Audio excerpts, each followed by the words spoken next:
하나님의 말씀 역대하 4장 1절에서 10절까지의 말씀입니다. 역대하 4장 1절에서 10절입니다.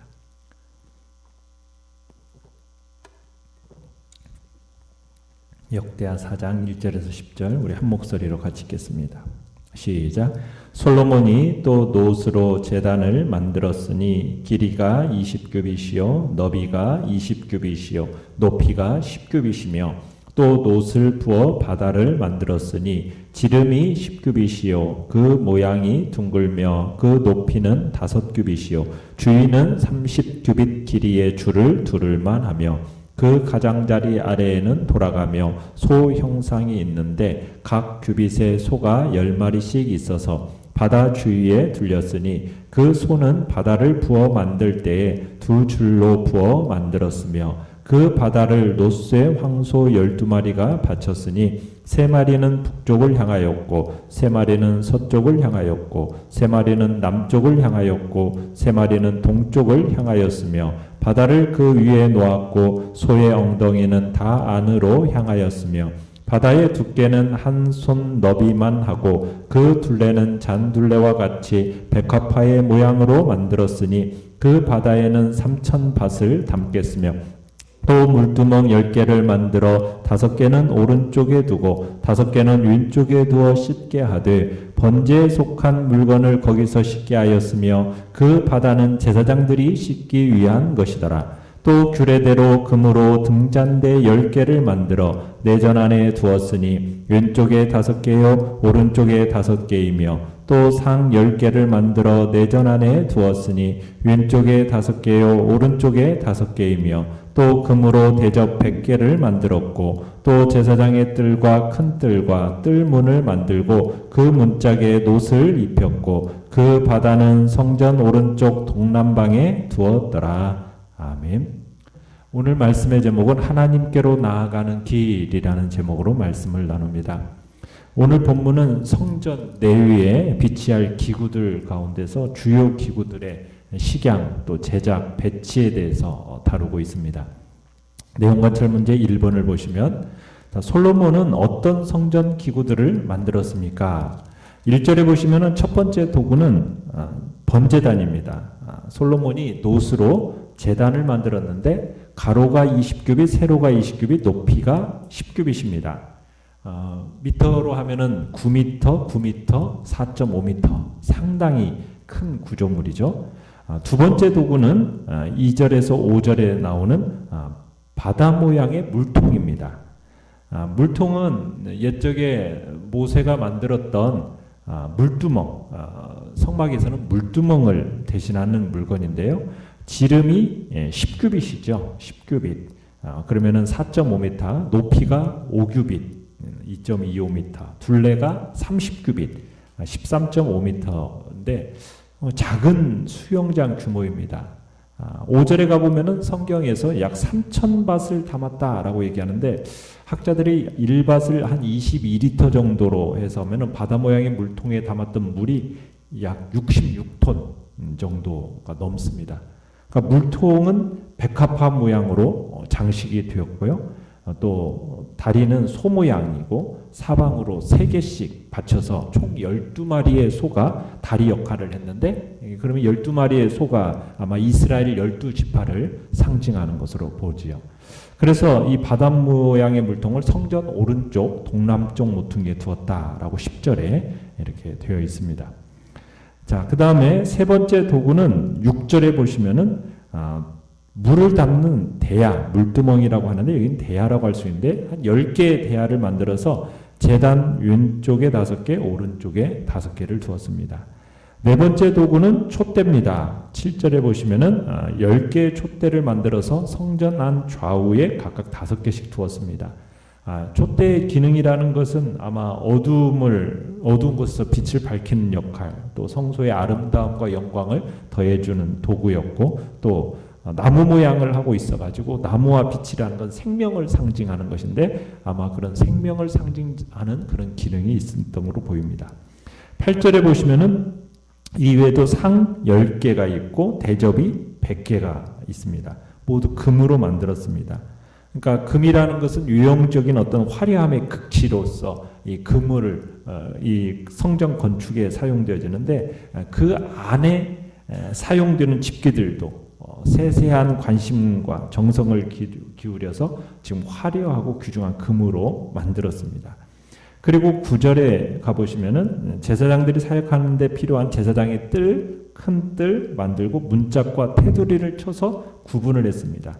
그래서 제사장들이 출입하는 문들은 노쇠로 덧입혔는데 아마 일반인들의 출입을 막기 위한 표시였을 것으로 보입니다. 자, 내용관찰 문제 2번을 보시면 놋바다와 물두멍은 무엇을 위해 사용되었습니까? 자, 6절에 가보시면은 자, 놋바다, 바다라는 것은 제사장들이 씻기 위한 것이고 그 다음에 물두멍이라는 것은 번제에 속한 물건을 거기서 씻게 하였다. 그렇게 얘기하고 있지 않습니까? 그러니까 놋바다에 저장된 물을 가지고 제사장들이 씻는 데 사용했는데 제사장들이 성소에 들어가기 전에 몸을 씻어야 했는데 그 물을 이 놋바다에서 얻었다는 거죠. 여기서 물두멍이라는 것은 또 번제물을 씻는 데 사용을 했습니다. 어쨌든 이 놋바다의 물, 물등의 물은 용도가 서로 다르긴 하는데 하나님께 나아감에 있어서 거룩함과 순결함을 유지하는 데 있어서는 동일한 의미가 있는 것으로 생각할 수가 있겠죠. 자, 연구와 묵상 문제 3번을 보시면 성전을 위해 제작된 각각의 기구들은 어떤 의미를 담고 있었습니까? 자, 성전뜰에 들어설 때 가장 먼저 보이는 것이 놋제단입니다. 이 놋제단은 희생을 치르지 않고는 하나님께 나아갈 수 없다라는 사실을 상기시켜 주는 겁니다. 이스라엘 백성들이 하나님께 드리는 모든 제물이 이곳에서 불태워졌어요. 그러니까 이 번제단이라는 것은 하나님과 인간의 교통이 이루어지는 곳. 그렇기 때문에 성전에서 어떻게 보면 가장 중요한 기구 중에 하나인 거죠. 그러니까 성전이 아무리 화려해도 이 번제단이 없다면 성전이 쓸모가 있는 겁니까? 없는 겁니까? 쓸모없는 전시물에 불과할 수밖에 없다는 겁니다. 오늘날 우리는 희생 제사를 드리지 않습니다. 짐승의 희생이 더 이상 필요하지 않습니다. 이유는 무엇입니까? 히브리서 9장 12절처럼 죄 없으신 그리스도께서 단번에 제물이 되어주셨기 때문에 오늘날 우리는 하나님 앞에 나아감에 있어서 더 이상 희생 제사, 이 짐승의 희생이 필요하지 않게 된 거죠. 단번에 희생 제물이 되어주신 예수 그리스도를 믿음으로 우리는 하나님 앞에 담대히 나아갈 수 있게 된 겁니다. 자, 놋바다라는 것은 성막에서는 물두멍과 같은 기능이었습니다. 제사장들의 정결 의식에 사용되었죠. 그래서 속죄의 제사를 드리기에 앞서서 제사장 또 레위인들이 자신을 성결케 하는 물을 담아두는데 사용을 했습니다. 하나님 앞에 서야 하는 자들은 자신의 죄를 씻어야 한다는 의미입니다. 타락한 인간 스스로는 죄를 씻을 수가 있습니까? 없습니까? 없죠. 그러니까 결국 이 놋바다라는 것은 무엇을 상징하는 거냐? 우리의 죄를 씻어주실 유일한 분 예수 그리스도를 상징한다. 이렇게 볼 수 있는 겁니다. 그러니까 이 놋바다가 상징하는 바 예수 그리스도의 그 속죄의 풍성함이 얼마나 큰 것인가 이것을 나타내기 위해서 이름이 뭐예요? 바다예요, 바다. 그러니까 예수 그리스도의 속죄의 은혜는 바다와 같이 온 세상을 둘러 덮을 수 있는, 그래서 놋바다, 온 세상 사람들의 모든 죄를 씻고도 남음이 있는 그런 바다다, 이렇게 얘기를 하는 겁니다. 그 다음에 성전에 들어서는 모든 사람들은 이 물두멍에서 희생제사에 사용될 제물들을 씻어야만 했습니다. 그래야 제사가 가능했어요. 그러니까 이 당시에 제물은 어떤 의미가 있습니까? 제물을 드리는 사람을 대신하는 의미가 있습니다. 그러니까 나를 대신해서 뭐가 대신 죽는 겁니까? 제물이 대신 죽어서 올려지는 거거든요. 그러니까 이 희생 제물이 씻겨진다라는 것은 결국 누구의 성결을 의미하는 겁니까? 제물을 드리는 사람의 정결을 의미하는 겁니다. 여기서 결국 얘기하는 게 뭐겠어요? 제사와 관련된 이 같은 과정을 통해서 하나님 앞에 나아가는 자는 먼저 자신을 어떻게 해야 된다는 얘기예요. 성결하게 해야 된다라는 것을 지적해주고 있는 겁니다. 그러니까 우리는 하나님께, 성도들에게 가장 먼저 뭘 요구하시는지를 알 수 있는 거죠. 죄인이 하나님 앞에 서기 위해서는 우리 자신을 하나님 앞에서 어떻게 해야 됩니까? 정결하게 해야 돼요. 그러면 어떻게 할 때 정결한 과정을 거쳐서 하나님 앞에 서게 되는 겁니까? 회개하는 거죠. 회개하는 거. 네. 그러니까 우리 주님이 오셔서 제일 먼저 한 것도 회개하라. 회개하라 했어요. 그러니까 회개하지 않고서는 사람이 하나님 앞에 설 수 없는 것이고, 회개하지 않고서는 하나님의 일을 우리가 감당할 수 없음을 보여주는 겁니다. 그 다음에 금등대가 나오죠. 금등대는 여호와의 인도를 상징한다고 할 수가 있겠고요. 그 다음에 상, 이 상은 진설병상인데 백성들의 필요를 공급해 주는, 채워주시는 하나님의 공급을 상징한다 볼 수가 있겠습니다. 자, 느낀 점 4번을 보시면 하나님께 나아가는 자는 희생을 치러야 했고 정결하게 자신을 준비시켜야만 했습니다. 이제는 예수님으로 인해 담대히 하나님께 나아갈 수 있게 되었다는 사실에 무엇을 느낍니까? 참 죄 없으신 우리 주 예수 그리스도께서 단번에 희생 제물이 되셔서 우리가 이제는 더 이상 짐승의 희생이 필요하지 않는 그런 하나님 앞에 나아가는 새롭고 산 길이 열려졌습니다. 여러분, 이런 걸 생각할 때 얼마나 감사하고 우리의 마음에 참으로 감격이 느껴집니까? 예수 그리스도의 이 속죄의 은혜, 희생이 필요하지 않다라는 사실은 정말 우리에게 놀라운 은혜인 겁니다. 그리고 예수 그리스도의 속죄의 은혜는 가히 바다와 같이 온 세상을 둘러덮을 수 있을 정도로 세상의 모든 죄를 씻고도 남음이 있는 이 사실 앞에 참 우리의 마음에 평안이 있고 기쁨이 느껴지는 것이죠. 그리고 이 속죄의 은총에는 제한이 없습니다. 이 속죄의 은총이 부족해서 정말 구원 얻지 못할 사람이 없습니다. 정말 그 구원의 은혜는 풍요롭고 바다와 같이 한이 없는 정말 놀라운 우리 주 예수 그리스도의 속죄의 은혜라는 것을 우리는 기억할 수 있는 것입니다.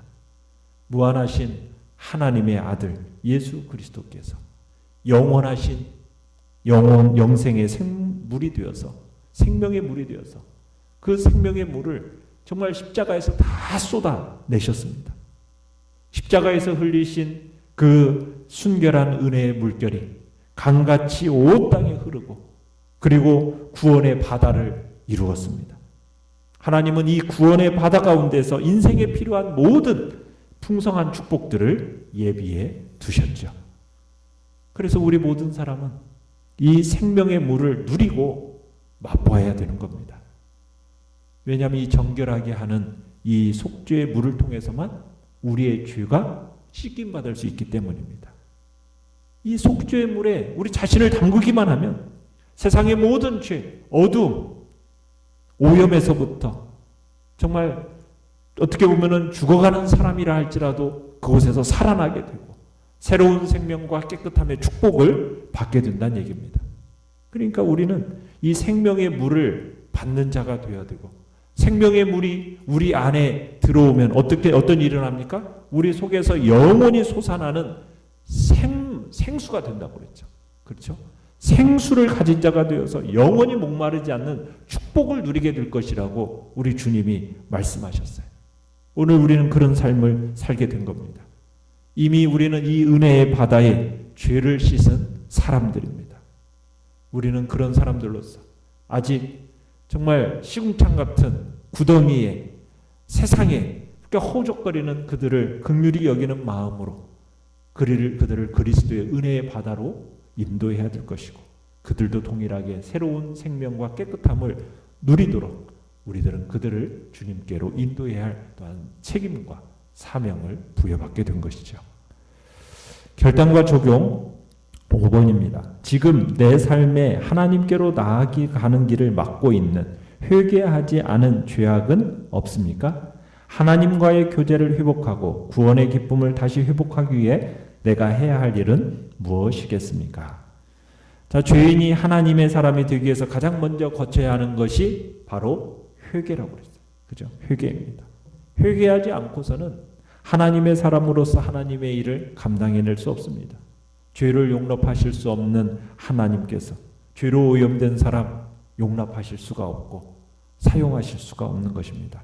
우리가 정말 하나님 자신의 일을 이루고자 하시는 하나님, 그분은 거룩하고 깨끗함을 요구하고 계시는 이 순간에 정말 우리는 주님 앞에서 악하고 오염된 세상의 모든 것들을 주 예수 그리스도의 보혈로 깨끗하게 씻어내고 그리고 거룩하고 순결함을 끊임없이 지켜내면서 하나님의 거룩한 능력을 드러내는 복된 자리에 우리 모두가 있기를 간절히 축원합니다. 오늘의 기도 같이 읽겠습니다. 시작. 하나님, 우리의 삶이 거룩하신 하나님과 늘 교제하는 정결한 삶을 살게 하소서. 아멘. 말씀을 생각하면서 기도하시고요. 연약한 우리의 지체들을 위해서 기도해 주시기 바랍니다. 하나님의 긍휼하심과 자비하심이 주의 복된 교회 안에 또 이번 오늘 수요 예배 가운데 또 이번 주에 있을 대면 예배가 또 아름답게 이루어질 수 있도록 주여 우리 세 번 부르짖으면서 합심해서 같이 기도하겠습니다. 주여